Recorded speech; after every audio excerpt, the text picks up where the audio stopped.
Good morning. Welcome to another edition of the Beauty and Ruin podcast. This morning we're talking with my good friend Wood Newton. He's down in Nashville. I'm up here in Colorado. Good morning, Wood. Good morning, David. How's things? Everything's great, man. I've All right.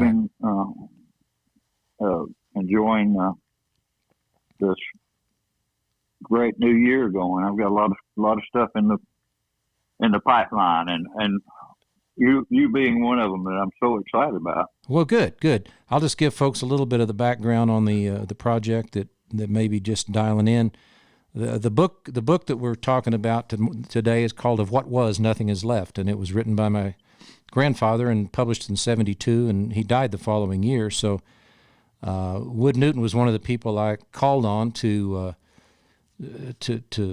get involved in this project. That we used that book as inspiration for some songs, and I'll let you tell folks a little about yourself. But you and I are both from Arkansas, and my grandfather was from Arkansas, so you and I had a special connection that maybe the other writers, as much as they enjoyed working on the project and contributed, they didn't have exactly the same connection. So tell me a little about where you come from that would connect you to this project.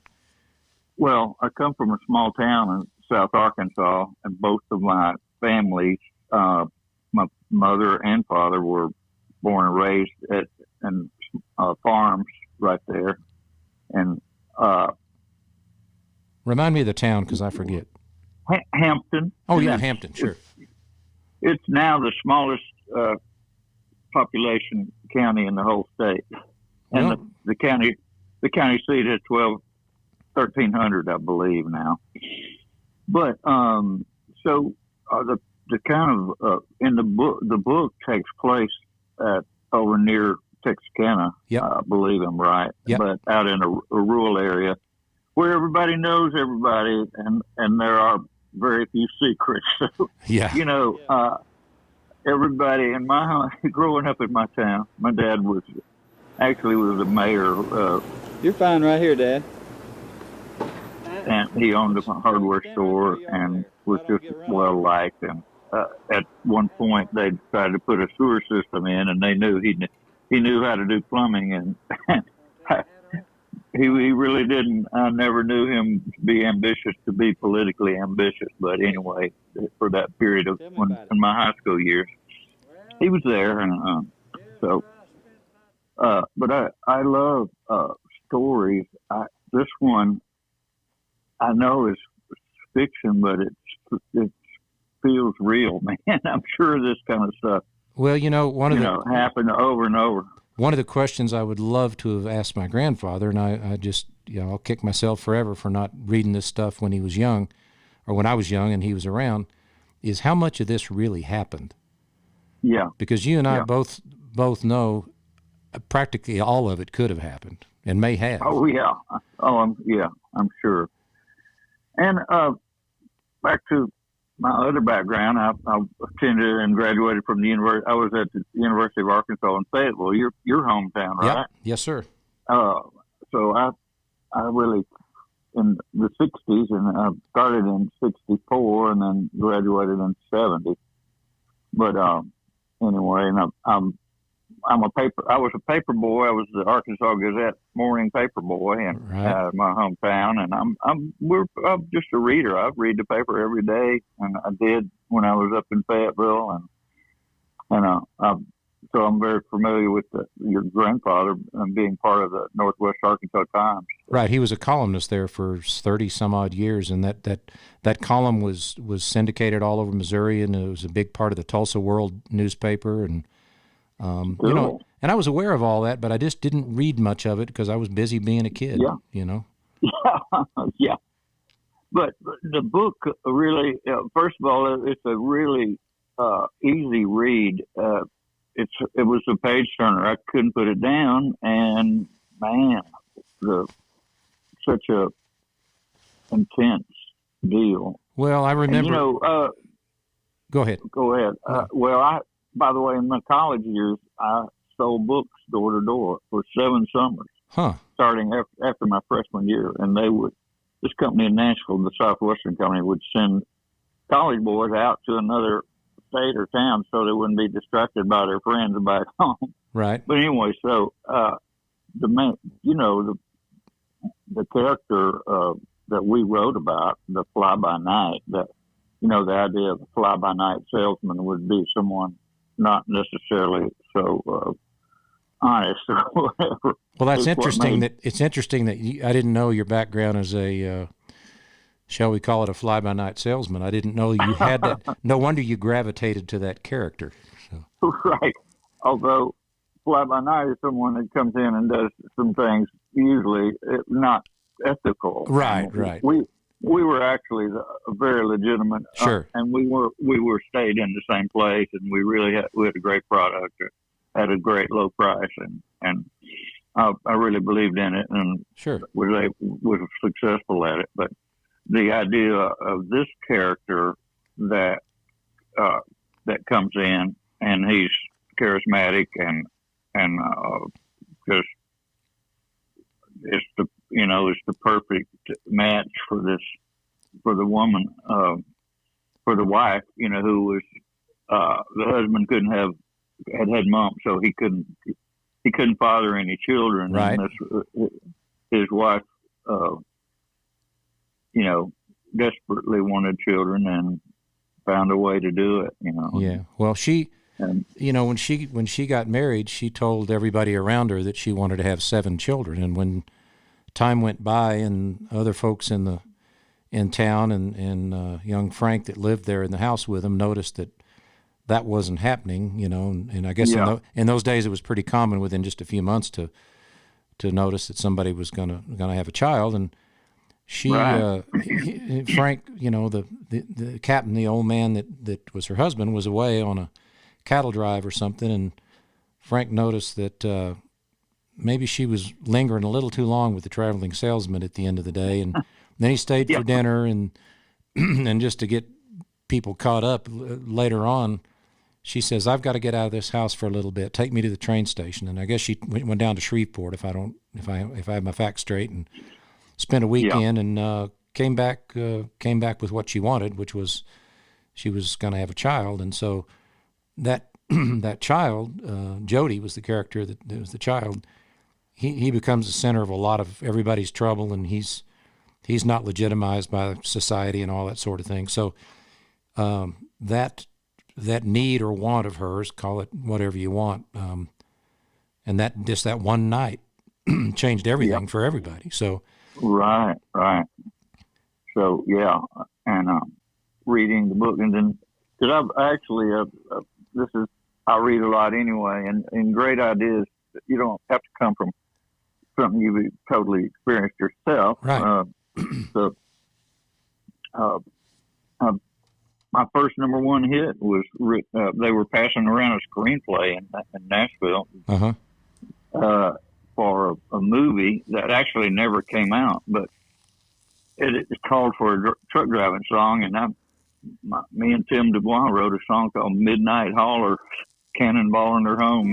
But right. It was in the late 70s and became a number 1 hit. So that was, inspired by that, reading that script.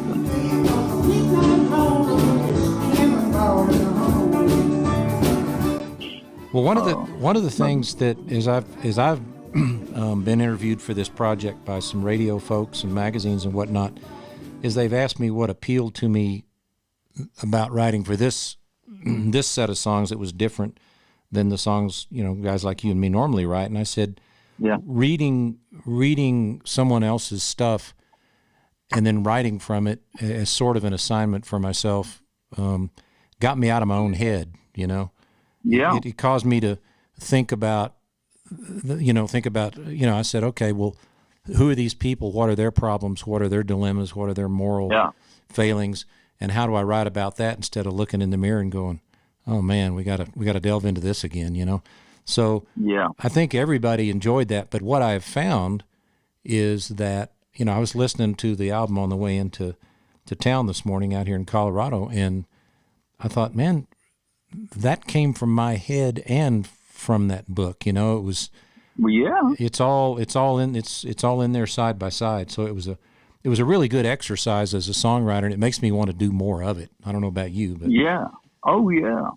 Again, I tell you, been inspired by things. I was when I was with Warner Brothers Music. There was a movie being made called Follow That Bird. It was the first Right. feature movie based on Sesame Street, Uh-huh. and the staff got to write the songs for it, and so it was a Grammy-winning children's soundtrack album of the year, and that was that was just another example fairly early in my career, and so I love this kind of thing. And man, when I got to come to the session when we recorded, and being involved with John Oates, the great Hall and Oates, Yeah. part of the duo of Hall and Oates.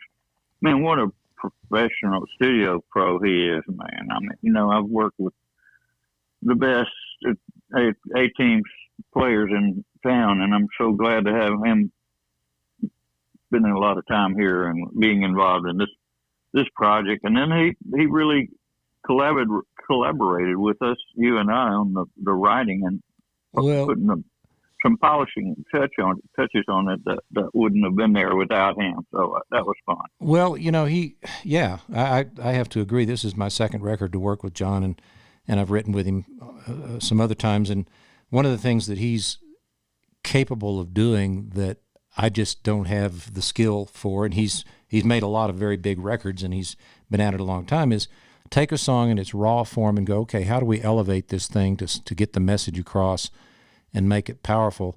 And I'll never forget when you first time you heard that, when you came, you said, man, you guys made this rock. And it does rock. And I haven't done that song live yet, but on March 4th down in Nashville at the CD release party there at the Station Inn, I'm going to do the song with a full band because I want to give it, I want to do it justice and make it really rock. So, well, I'll be there. I know you videotape everything. Oh, yeah. I'll be there, and I got some great footage in the studio when we were recording. Oh, cool. Yeah. And well, and one of the things John does well also is pick the right people to play, because those guys knew exactly what to do with it. Oh, right. Oh, man. Amazing. Dan Dugmore among all of them.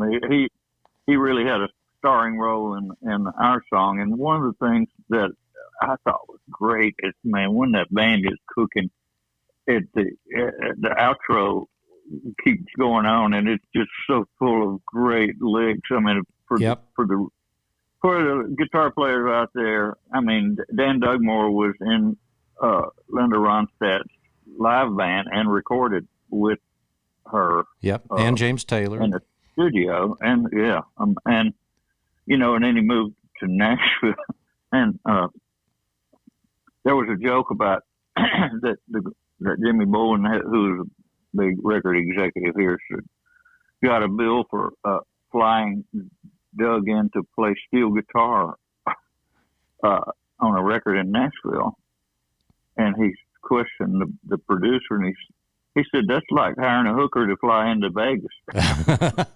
Because Nashville's got plenty of steel players, but we do. And a lot of good ones. But I tell you what, there's just Dan's vibe in the studio, and just having him around. He's such a great guy and such a sweet man. Yeah. And we had a lot of good players on this record. Tom Bukovac, Steve Mackey, Greg Morrow. Gosh. Tanya Hancheroff sang on it. Let's see. Gosh, who else? Yeah, it was just a killer band. Yeah. And, Dan, by the way, I was shooting film and in the studio and everything, and he had his Les Paul guitar. I think that was what it was. Yep. And he said it's the same one he played on all that Ronstadt stuff. Well, and this will mean more. Yeah, that and this will mean right here. What I'm about to tell you will mean more to musicians and gear heads. But the last session we did for this record, he brought in an old Echoplex, which was one of the early Echo machines that used moving tape, and they're notorious for sounding great, but not working all that well because there's so many moving parts, and they've been largely replaced with digital stuff that works more reliably and sounds pretty good. And he brought that thing into the session. It looked like it'd been out in the storage shed, it was all beat up. And I said, "What's that old thing doing here?" And he said, "Well, I just had it rebuilt, and I want to use it today." And I said, "Oh, okay." He said, "That's the one I played steel through on Blue Bayou." And Oh, I God. said, "We want that on here." Oh, man. And if you've never recorded, just to have someone say this is on this piece of gear was on a historic piece of music. I mean, that's that's the kind of mojo you want in the room, you know. By the way, that song was the first when I moved to Nashville to do music in the mid '70s. I got invited by BMI to go to the #1 party. It was for Blue Bayou. Wow. You know, Roy Orbison and he had a co-writer on that. Right. And oh God, and you know, you're thinking about, okay, you want to be a songwriter, and you come to a town, and songs like that are what you think, man, you know, can you ever be that good? Yeah.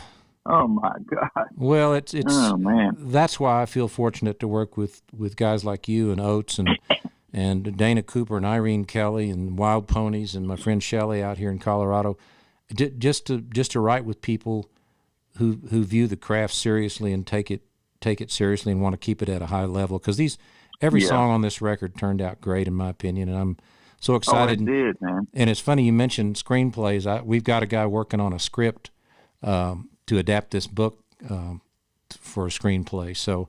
Well, hey, and by the way, I went to a book signing for my Arkansas friend Harry Thomason, who was from my hometown and became a movie maker and TV show director, producer. Right. And I told him about you, and he knew all about your background. He knew everything. He's really full of Arkansas, man. He knew it, and I told him about this project, and that it was based on a book and everything, and so I've kind of already opened that door, you know, for whatever that's worth. Sure. Oh well, gosh, you know that's great. One of the things that's come about it when it's all said and done is I really feel like that I've honored my grandfather's work by putting this much elbow grease, you know, into the project. Oh, and my God. We've reprinted the book. We're going to do probably a video for almost every song.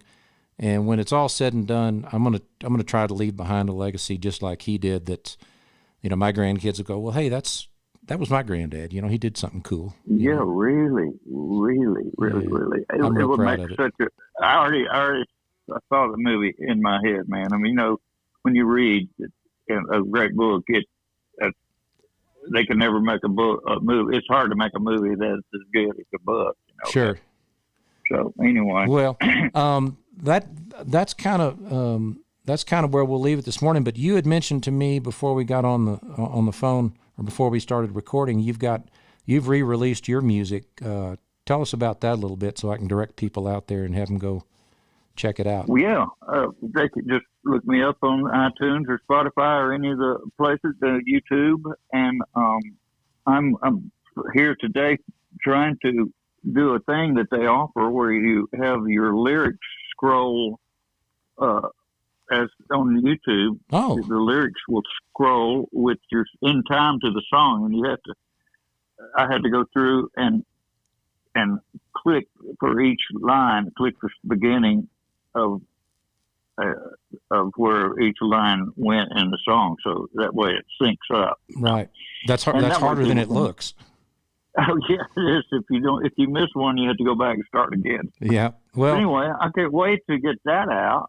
Cool. Because I think it's something that really appeals to people. Somebody likes a song. I mean, me as a singer songwriter, I used to listen to albums and man, I'd write them out by hand, get the lyrics by hand most of the time, and in order to learn the song and to sing along. I mean, it's great. It's a lot of people really enjoy that. So, one of my favorite stories along those lines is when, and I guess John McEwen tells this story, when the Dirt Band wanted to learn Mr. Bojangles, Jimmy Ibbotson at the time, when they were out in California, had that single with him. He'd come all the way out from the East Coast to join the Dirt Band, and he had that single with him, and they wanted to listen to it and learn it, but they had a turntable with no speakers. So as I understand the story, and they could correct me, but you know how we used to you'd put the needle down and listen for a second. One guy'd hold that, and then he'd pull the needle up and he'd write some words down. Then he'd put it back down and listen again. Oh, he had headphones on, I guess. No, Is that what you mean? no, they were just listening to the needle in the grooves with their ear right up next to it. And there's a line in there where Jerry Jeff says, and he spoke right out. Well, I think they thought he said, and the smoke ran out. And I haven't listened, but that's on that Uncle Charlie and his dog record, and I'm not so sure that's not what they sang on there. But it's a funny story about you're gonna how. Make me go. I'm gonna go listen to it. And I haven't listened to it in a long time. That was a really important record for me when I was young because it's such a great turning point. We could talk all day about the Dirt Band. I know. Well, I got to see them. I was still in Fayetteville, and they had a big outdoor concert over in Stillwater, which wasn't very far away in Oklahoma. And I'll never forget it. It just knocked my socks off. And then here I get to Nashville. I get to meet all of those guys. I get to write. I've written with Jeff Hanna and with Jimmy Fadden, the drummer. Sure. Drummer, harmonica, background vocalist. Yep. All those guys are amazing, man. Well, John McEwen comes out here and plays our art center every 18 months or so. I saw that. I saw he was there not long ago, man. And then I met Jeff Hanna and Jimmy Ibbotson in Ben Jack's guitar store in Fayetteville in 1974.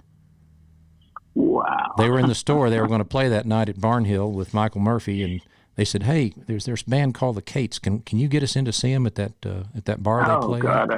So I did. Oh man! We could go on all day about Arkansas stuff, man. Oh yeah.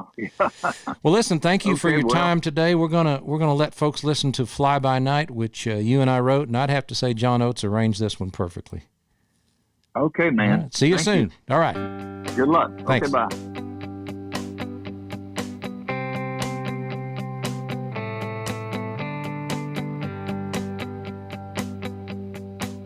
He was young, he was handsome. He came strolling up the wall. He had a smile that could melt any woman. Lord, he could talk. He was just the kind of man who fit into her plan. Most folks would call wrong. They spent one night making love. By daylight, he was gone. Fly by night, silent as a hungry wolf, slipping through the trees.